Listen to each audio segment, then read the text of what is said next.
जैसी प्रभु में मन में मूर्ति इसकी बसाएंगे ये वैसा बन जाता है।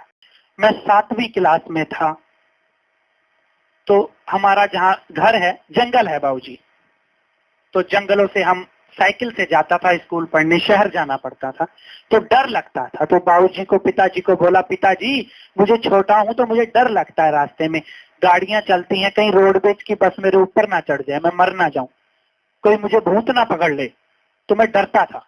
तो मेरे पिताजी ने कहा, अरे तू ही नंकार, मैं तेरी शर्म मिन्नू बख्श लो, बोल ये एक ऐसी चीज है जहां जहां इसकी आवाज जाएगी कोई चीज तुझे परेशान नहीं कर सकती। मैं दादी के पास गया, दादी डैडी ऐसे कह रहे हैं, ऐसा होता है?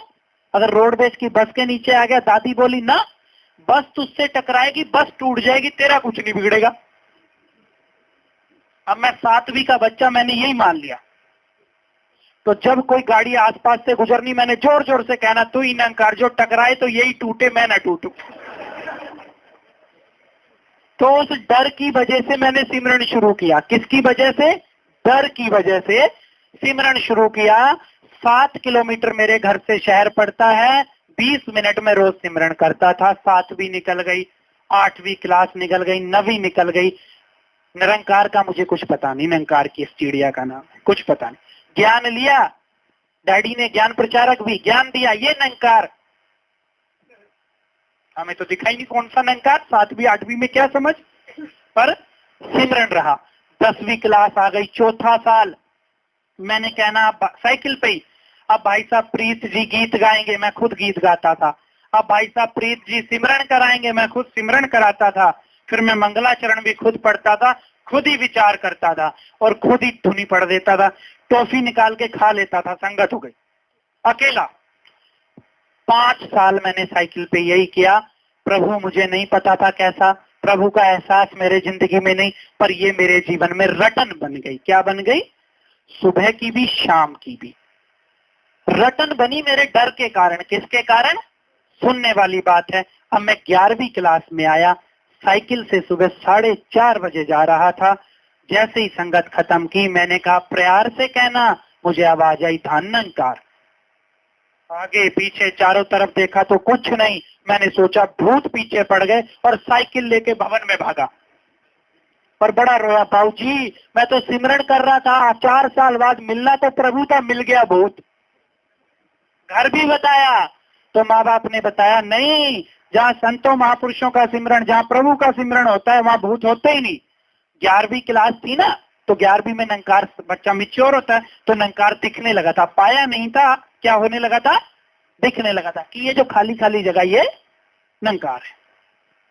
अगले दिन फिर तो मैंने बड़े आराम से कहा कि इस बार भूत को सुनाई नहीं आएगी, प्यार से कहना। तो फिर आवाज आई, धान नंकार। फिर देखा कुछ नहीं, फिर भागा। अब मैं रोने लगा। जब मुझे कुछ लेना होता था, मनवाना होता था, तो मैं अपनी दादी के पास जाता था, क्योंकि मेरे पापा मेरी दादी से डरते थे। तो मैं दादी की गोद में जाके बड़ा रोया कि मुझे सुबह सुबह डर लगता है, वहां तो कोई धानंकार कहता है। तो दादी ने कहा कि जहाँ ये सिमरन होता है वहां गलत चीजें हो ही नहीं सकती। तू 10 रुपए माथा टेक अपने महापुरुषों को और कह कि बाबा जी मुझे बताओ ये क्या है। तो सामने डैडी दिखे, मैं ये भी तो महापुरुष ही है, जब दुनिया इनको टेकती है तो मैं भी क्यों नहीं, इन्हीं को मान लेता हूँ। तो मैंने डैडी के हाथ में 10 रुपए दिया, उनको कहे बाबा जी आज मुझे डर ना लगे, पर आज मुझे पता लगे कि क्या है। संतों महापुरुषों, जैसे ही वो स्कूल के लिए निकला और अंतिम जब मैंने संगत खत्म की, अकेले नहीं, सुबह 4:30 का समय, सूरज भी नहीं निकला, चिड़ियां बोल रही, मैंने कहा प्यार से कहना। तो सतगुरु बाबा जी की आवाज आई। बाबा जी ने कहा, हाँ जी दास है, का निरंकार। महापुरुषों, उस दिन पता लगा निरंकार भी बोलता है।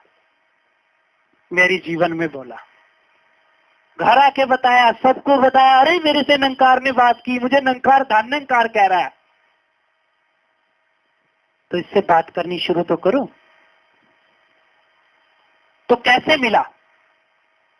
अपने डर से, अपने स्वार्थ कि कहीं मैं ना मर जाऊं, इस स्वार्थ ने सिमरन करना सिखाया। क्या सिखाया?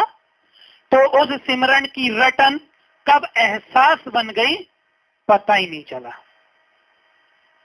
संतों महापुरुषों, हमारी औकात मैं 7वीं क्लास से 10वीं क्लास तक जूते लेने को पैसे नहीं होते थे हमारे पास, डैडी लेकर नहीं देते थे फीस, गन्ना छील छील के हम पढ़ते थे। और मैंने दादी से अक्सर कहना, दादी तू बाबा अवतार सिंह महाराज के समय से ज्ञानवान है, तुझे 50 साल हो गए ज्ञान लिए हुए, और तेरे घर में छप्पर।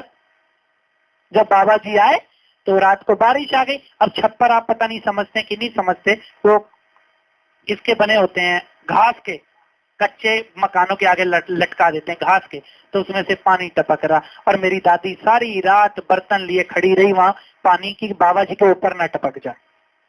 तो मैं देखता था, तो मैंने दादी से कहना, मैं तुझे इतने साल हुए, ये बाबा तेरा कैसा है, तू हमें रोज डांट डांट के सिमरन कराती है, तुझे पैसे दे ही नहीं सकता।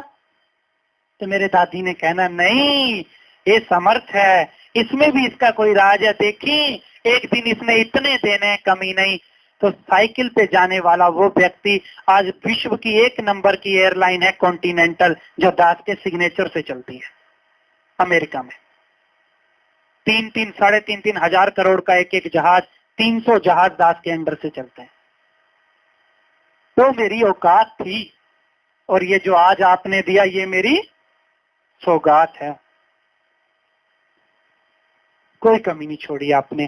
तो संतो महापुरुषों, जब ये मेरे जैसे नीच को ये इतना कुछ दे सकता है तो ये सबको दे सकता है। जरूरत है कि हमें इस पर विश्वास आ जाए। तो माफ करना, तो मैं मांगू खुदा से भला आपका, आप मेरे भले की दुआ कीजिए। सत्संग चिदानंद।